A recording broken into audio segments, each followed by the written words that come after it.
I live in a really scary looking house. I inherited it from a fairly wealthy aunt when she passed away.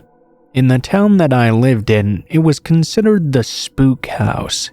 Kids thought it was haunted, and a lot of them even thought my aunt was a witch for whatever reason. She wasn't a recluse or anything, but she did spend a lot of time alone. I was definitely aware of all of this when I decided to move into that house. I didn't really care much for it though. I've been a writer and am successful enough to live on the income I get from my writings, so I spent a lot of time at home anyway. Honestly, I came to wonder if the kids might think I was a witch just like they did with my aunt. I never heard any of them call me that though, and the kids didn't ever try to harass me or anything. Honestly, I think they were too scared to come anywhere near me or the house really. Anyway, I quite enjoyed living there. It was pretty big for only one person, but it was very comfortable. My aunt even had a reading robe that was on the east side of the house. It was filled with books and had a very comfortable couch for sitting and reading. I spent a lot of time in there reading some quality literature. One evening, I was reading a particularly good book when I began to feel this odd feeling for some reason. Even today, I can't really explain exactly what it was. It was just a very off feeling that I was not able to shake. It also kept me from being able to get lost in my book. After a while, I decided to get up and check around what was causing this feeling. The sun hadn't quite set yet, but it was in the process of doing so. Everything outside was a very bright orange color. I went out to the front room and looked out of the window. I didn't see anything at first, but then I noticed a dark figure run out of my yard and onto the sidewalk. It was from the very corner of my eye, and it happened so quickly I didn't get a good look at the figure.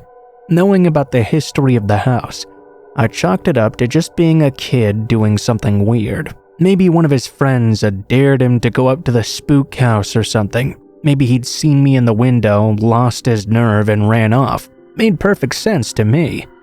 I don't know how I had that sense, but it seemed unimportant to me. I decided to go back and get back to reading. After a while, I decided I wanted to get myself a cup of tea. I went in the kitchen to put on the kettle, and then I started to get that weird feeling again. This time though, I turned around and looked out the kitchen window right away. I didn't see anything at first, but after a moment, I saw a bush shake just a little bit. It was dark outside already, so I really couldn't see very much at this point. Someone emerged from behind that bush and ran off into the darkness. Once again, I thought that some kid was trying to torment me, and I put it out of my mind for the moment. As I mentioned, I had accepted everything that came with the house, including the local children being silly sometimes. I didn't think it was too important, or that I should call the police or anything. They hadn't really done anything anyway. I got my tea ready and went back to read my book. I'm not sure how much time had passed, but then I began to hear something as well. It was like a light tapping noise. I thought maybe it was an animal outside, but then I realized it was rhythmic. I realized it had to be a person. I looked over at my window. My eyes adjusted, and I saw a human hand. It was reaching up from just below the window and tapping on the window panes. The first two incidents hadn't bothered me too much, but I considered this one to be going too far. I got up and walked over to the window. Someone was there, but when they saw me approaching, they quickly ran off toward the front yard. I was irritated enough that I ran through the house to the front door to confront them. I yelled out to whoever was out there that they should cut it out right now, or I would be calling the police. I didn't see anyone at all though, even though I had turned the porch light on and gotten there relatively quickly. I went back into the house, a bit annoyed but getting over it pretty quickly. I went back to reading. It seemed my threat had been taken seriously, as I wasn't bothered at all for the rest of the night. I was able to read and relax and then finally go to bed peacefully. I had been asleep for a short time when I was suddenly woken up by something. I wasn't sure what it was, but I thought I must have heard something outside. Instantly, I remembered the earlier incidents. Maybe that person had come back or something. I got up to investigate. I put on my robe and walked down the stairs without turning any of the lights on. I was used to the ambient light of the house, so I had no problem seeing until I got to the bottom. I saw something moving in the dark and turned on the light switch at the bottom of the stairs. I immediately heard a sound in the front room of the house. Going over toward that direction, a person sprinted out into the hallway. Only it was not a kid. It was a fully grown man. Before I could react, the man pulled a big knife out of his jacket. He warned me he would come back and kill me if I called the police. He was trying to cover his face with the arm while also brandishing the knife. I only got a slightly good look at him because of this. I was terrified, honestly. I figured he was just going to attack me right there and then. To my relief, though, the man ran out the door and into the night. Of course, I almost didn't call the police. I was so terrified he really would come back. I knew I had to, though, so I did. It was scary doing it, imagining this man might find out and come back to finish me. As far as I'm aware, the police never caught the guy either. I mean, that didn't mean he was free exactly. He could have been arrested for something else, but as far as I knew, he could come back at any time. For the longest time, this entire thing scared me to death. Little sounds and things like that would terrify me. I kept thinking it was that guy coming back. Fortunately, though, he never showed up again. The terror from that incident and the possibility of him following up on his threat, though, has stuck with me for a very long time.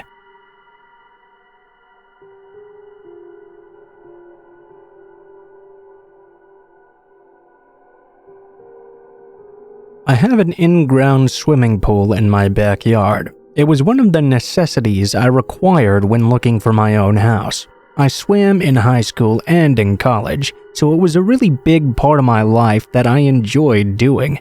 I had to have a pool when I eventually bought a house because of this. I'd had a tough work week, so I just wanted to do everything I could to relax over the weekend. I was looking forward to the time just swimming in my pool. It was already getting dark outside by the time I arrived home on Friday. Still though, I swam many times in the pool at night, and I knew I needed a real good swim to relax. When I turned on the light by the pool and went outside, I noticed that the backyard light in my next-door neighbor's house was on too. I didn't think about it very much though. We had a fence between the yards that was pretty high, and I definitely had all the privacy in the world in my backyard. I was swimming for a while when I suddenly heard something. It was like a little plopping sound, like something had just fallen into the pool. I mean, it's not unusual for something like that to happen in an outside pool, but I also like to keep the place as clean as possible. I immediately started checking, trying to find out what this was. I had to go underwater to check fully, and what I found was what looked like a piece of rock lying at the bottom of the pool. It was kind of like white gravel, like you'd see used on a road or in a driveway somewhere. I surfaced and took a closer look. It was definitely what I had thought it was. It was a little confusing though, because how could something like that have just landed in my pool suddenly? I didn't think too much of it in the moment though. I just set it to the side and went back to enjoying myself. Soon after though, there was another plop. This was followed quickly by another. And then suddenly something hit me right on the head. I could assume right away that all of this was gravel, like the one I'd found before. Even though I hadn't checked thoroughly yet, suddenly tons of pieces of rock came flying, and I saw where they were coming from. They were being tossed over the fence from my neighbor's backyard. Trying to get away from this assault of rocks, I wasn't sure what I could do exactly. I was absolutely confused as to why my neighbors, who I didn't know but never had problems with, would even be doing something like this to begin with. I took some deep breaths and dove underwater so I'd be hurt less if I was struck by a rock. I swam to the end of the pool that was closest to my house, but before I could surface, I felt someone grab onto my head and begin holding me underwater. I did my best not to panic. I was pretty good at holding my breath, so I tried to remain as calm as possible. I tried to pull the hands off my head though, but it was extremely hard to do with no leverage. From my perspective, I didn't really think I would be drowning anytime soon. but it did seem this was the intention of whoever was doing this to me. I kept fighting them for a little while, and then suddenly the hands stopped holding me down. I immediately surfaced and took a breath, while also looking around. All I could see though was a figure running out of my side yard. I wasn't able to make out anything about the figure though. I decided it made more sense to go into my house and call the police than it did to go running after the guy, so that's exactly what I did. When the police arrived, they discovered that no one was next door at my neighbor's house. In fact, we found out later that my neighbors had been gone all week. They had left town for a family vacation. However, their house had been lived in, most likely by whoever it was that attacked me that night. They had no idea who it could be though, or why the person would have just attacked me like that out of nowhere.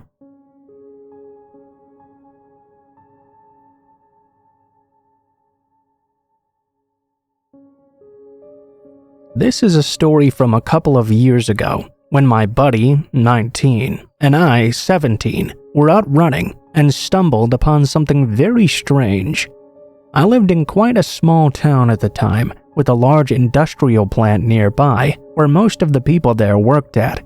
There were a few that didn't get their breadcrumbs from legit sources though, for example, the local gangs. Luckily, when they had their disputes, they usually just shot and harassed the other gangs in the area, and mostly spared the locals who lived there. I had not stumbled upon any unrest in this manner, and had never been in any crossfires before this day.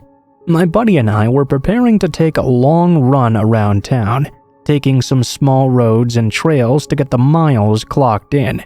We started running some back roads, and were enjoying the run and the small talk about some games we were playing at the time.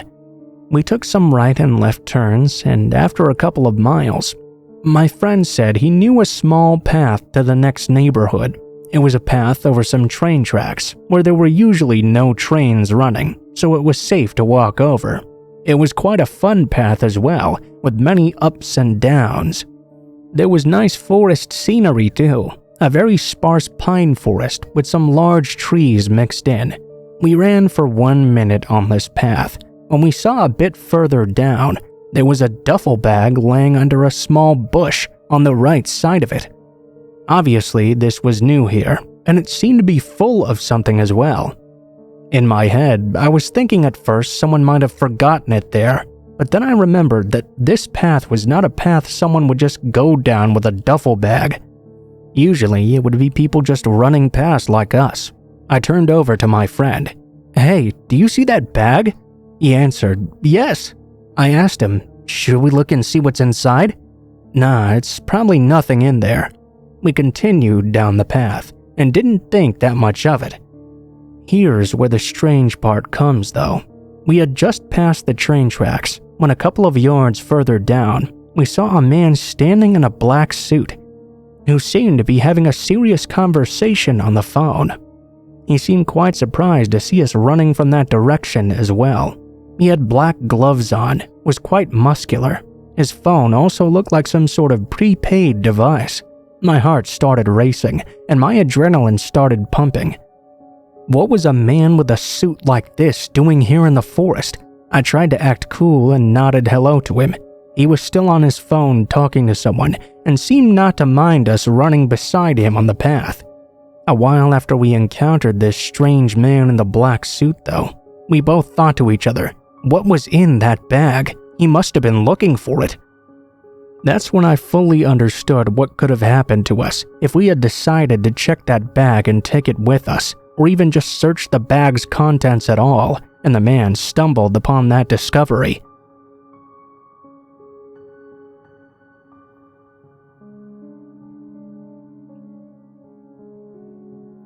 Before we begin, let me give you a little description about myself. I'm a 20-year-old college student who's been back home for the summer recently. I also happen to be extremely small, 4'11" to be exact, 105 pounds with a serious case of noodle arms, literally zero muscle. Now let's get to the story. Last night around 8:30 p.m., I was walking the dogs with my mom. We have two dogs, Daisy and Major. Daisy is the senior. At 13 years old, she has bad arthritis because her torso is too heavy for her stubby legs. Because of this, we make it a point to not take her on long walks anymore. Before we even made it to the main street, Daisy went to the bathroom right away. I told my mom she could go ahead and head back home, while I took Major with me for a longer walk. My mom was hesitant about this though, and at first she refused. I knew my mom had some work she had to get back to, so eventually I did convince her to go back. I told her it was just a short walk and I had our German Shepherd mix with me anyway to protect me. Finally, she agreed, but told me to be careful and make sure no one was following me. A little bit weird and specific, but I agreed nonetheless. Now, I should add that I didn't have my phone with me at the time. It was about to die before our walk, so I had left it to charge at home. Still, I was confident because I'd walked dogs on this street numerous times before and never had an issue. From there, I turned left from the street we lived on and onto the main road. This made it so the traffic going in the opposite direction would be closest to me. Every building on the main street was some sort of doctor's office, and all of them were closed at this time.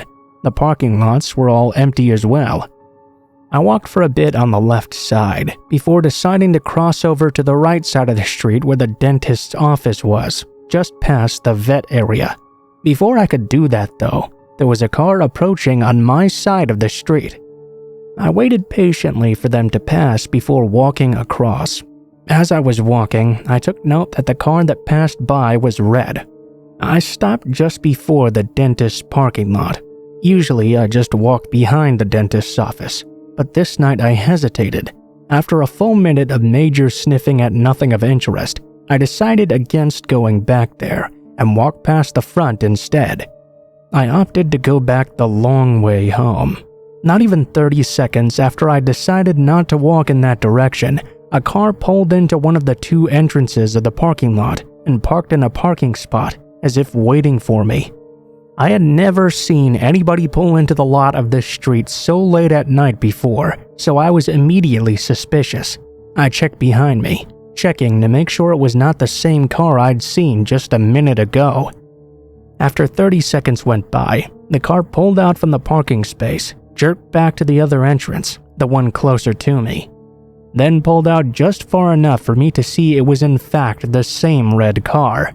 I still couldn't conclude they were following me just yet, so I remained calm and kept staring as I continued to walk away. Just before the end of the block I'm on, I pulled Major and I off the sidewalk. That's when the car swerved from the lot and beelined towards where I was. I pulled us even further away, behind a tree that Major decided to mark, completely oblivious to the situation. The red car was about to pass us when it slowed down. I was using the tree as a shield to hide behind, glaring at the car through the branches. The car eventually moved past me, instead of coming to a complete stop where I was. I took the initiative to immediately change my trajectory and start going back the way I came. My hope of the car simply continuing down the street died immediately when he took a hard left and swerved into the parking lot right across from me. He accelerated across the lot as he turned the car to face with his headlights on me. By now, my adrenaline had kicked in. I became extremely upset. Not only was he following me, but he was also driving erratically. It was starting to scare the shit out of me. Keep in mind, there was also nobody else driving on the main street. I thought I was effectively alone until I saw a silhouette walking towards me on my side of the street. I couldn't be sure because it was so dark out, but I thought it could be my mom. She has a short stature like me, but it was hard to tell from this distance. If not her, it could be someone taking a walk. I continued walking towards them to see if it really was her. Just then, the car accelerated again and pulled into the lot adjacent to the one they were just in. I started quickening my pace, when finally the vet's light flickered on and illuminated my mom's face. "Mom?" I called out as I quickly turned my head to watch the red car repeat its pattern of turning into the next lot, then continuing towards me. "Yes, it's me." She too was eyeing the strange red vehicle as she waited for me to catch up with her. I was a little dismayed to see she didn't seem to be carrying her phone with her. Nonetheless, when I got within earshot, I vehemently stated there was a maniac on the loose. To my surprise, my mom said, "I know." The man was about to repeat his crazed cycle when I finally got to see what he looked like. He must have put his window down at some point because I could see his side profile as he drove his car erratically in the street once more. Except he wasn't looking at us. The curly, bald man was looking at his car dashboard as weird beeping noises emanated from his car. I had to actively fight the urge not to yell at the man to get lost. The driver became even more erratic. He pulled into the next lot, then drove over the curb into another lot on the next block. We took that opportunity to cross the street back towards our house, but that also brought us closer to him. He must not have expected us to cross though, because he drove far enough ahead to allow us to pass him from behind. He gave us a good view of his bumper too. His license plate read CMMJ65. We were now in the home stretch. I wasn't looking back as often at that point. I just wanted to get home. My mom, however, said she saw him turn around again to face our street. He may have kept watching us from there, but we had no way to know for sure. My mom explained to me that when she got Daisy back inside, she told my stepdad to feed her. She had to run back outside to get me. She said the whole time she'd walked back home, she couldn't shake this bad feeling about me. She just had to come back and make sure I was okay. Then she got to see for herself how this deranged driver was swerving in and out of lots, trying to follow me. Once we made it home, we reported this incident to the police. We gave his license plate number and described what happened. The dispatcher even commented how weird this was.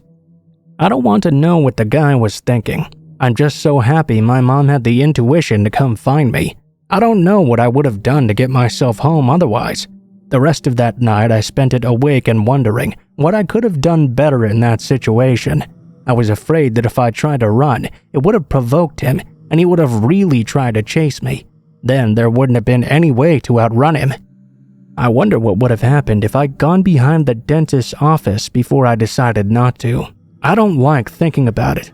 My mom thinks the noise is coming from his car or some sort of police radio, and that's another terrifying thought in itself.